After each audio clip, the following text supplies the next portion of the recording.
Assalamualaikum warahmatullahi wabarakatuh. Perkenalkan, nama saya Nazilatul Ilmiah dengan NIM 9321070619. Di sini saya akan menjelaskan pemikiran 4 tokoh cendekiawan muslim. 2 tokoh berasal dari luar Indonesia dan yang kedua berasal dari Indonesia sendiri. Yang pertama yaitu Muhammad Naqub Al-Alatas tentang Islamisasi ilmu. Beliau adalah cendekiawan yang dilahirkan di kota Bogor, kemudian pindah ke Johor, Malaysia, dan kemudian setelah itu pindah lagi ke Kuala Lumpur. Beliau juga berkebangsaan Malaysia. Oleh karenanya, beliau terkenal sebagai cendekiawan muslim asal Malaysia. Syekh Naqub Al-Alatas ini menguasai keislaman modern dari perspektif Barat Timur. Inilah yang membuat pemikirannya semakin terbukti terkait wawasan keislaman dan kemodernan.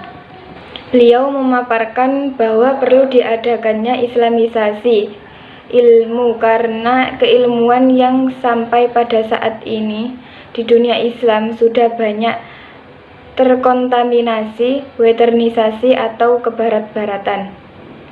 Beberapa hal yang melatar belakangi teori islamisasi ilmu Syekh Naqub, salah satunya adalah produk keilmuan bangsa barat selalu menitiberatkan pada rasionalisme akal manusia, sehingga membuat bangsa barat jauh dari nilai keagamaan. Menurut Syekh Naqub Al-Alatas ini, dalam perspektif Islam, ilmu tidak value free, tetapi bermuara pada pembentukan akhlak dan penyandaran pada fitrah manusia, yaitu sebagai makhluk ciptaan Allah, serta mengabdi sebagai hamba dan khalifah Allah. Pentingnya islamisasi ilmu adalah membangun kesadaran misi keilmuan Islam pada para cendekiawan muslim di seluruh dunia, bahwa keilmuan Islam tidak hanya bersifat historis normatif saja, namun juga relevan dengan kebutuhan zaman yang selalu berkembang saat ini.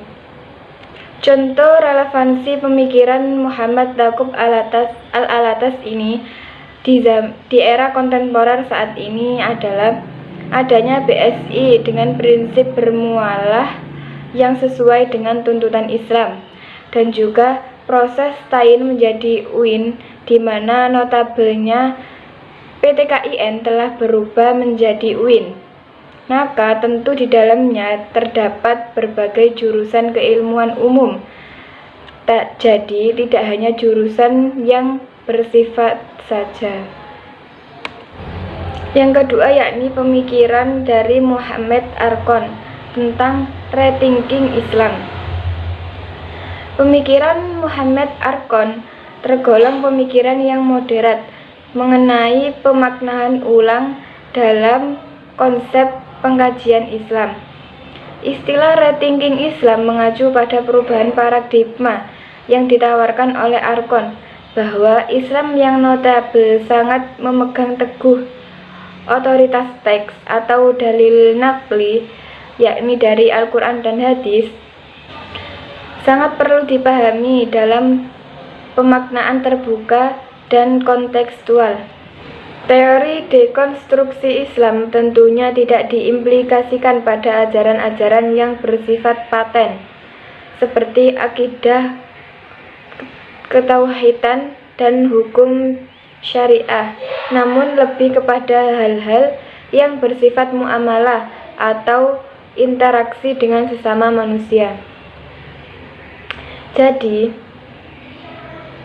seluruh problematika kemasyarakatan hendaknya tetap ada solusinya melalui istinbat hukum dari para ulama yang bersumber dari Al-Quran dan Hadis. Contohnya di era kontemporer ini, permasalahan zakat fitrah, di mana antara satu daerah dengan daerah yang lainnya berbeda karena perbedaan jenis makanan pokok.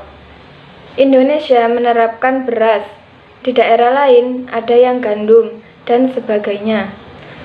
Demikian pula dengan pendidikan Islam yang dulunya hanya terfokus pada pengkajian kitab-kitab salaf saja, kini sudah berkembang dengan menambahkan kajian ilmu-ilmu umum seperti sains, bahkan terkait kewirausahaan. Dari penjelasan di atas itu merupakan dua tokoh cendekiawan yang berasal dari luar Indonesia. Selanjutnya, tokoh cendekiawan Muslim yang berasal dari Indonesia. Yang pertama, Kiai Haji Abdurrahman Wahid. Beliau adalah tokoh Muslim yang berasal dari Indonesia, yang dilahirkan di kota Jombang. Relevansi pemikirannya terhadap pendidikan Islam di era modern saat ini terciptanya 3 model pendidikan Islam yang berbasis modernisme, yaitu segala menggabungkan perihal lama yang baik dan perihal baru yang baik pula. Agar tercipta pendidikan Islam yang dipandang tidak konservatif terhadap perkembangan zaman dan tidak dipandang juga melupakan tradisi yang lama sebagai substansi dari pendidikan Islam.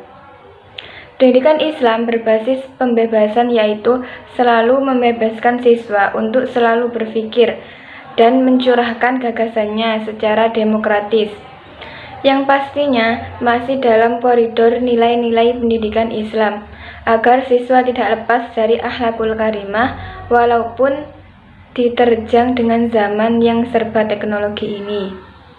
Seperti halnya seni bangunan, misalnya atap masjid dulu sesuai dengan bangunan kuno di sekitarnya.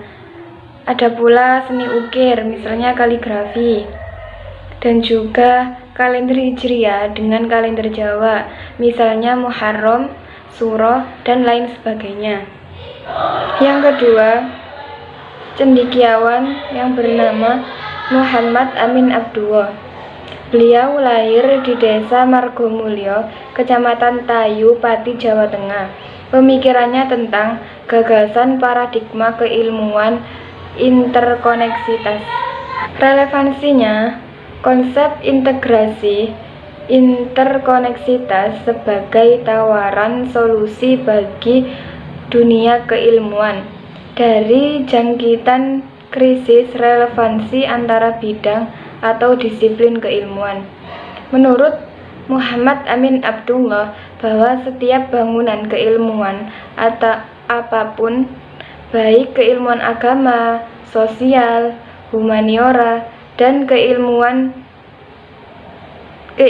lainnya tidak dapat berdiri sendiri, sehingga dibutuhkan kerjasama, saling koreksi, dan saling keterhubungan antara disiplin keilmuan.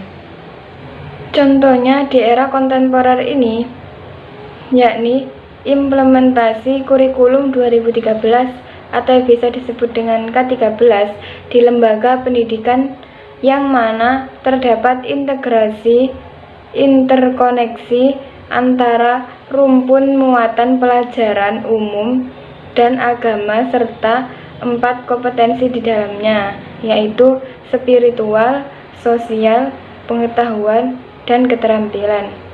Contohnya yang lain, di Universitas Sunan Kalijaga Yogyakarta mengimplementasikan 6 core value ke dalam kurikulum semua prodi, yakni kurikulum yang mencirikan keindonesiaan yang unik dalam 6 rumpun ilmu, yakni agama, humaniora, sosial, alam, formal, dan terapan.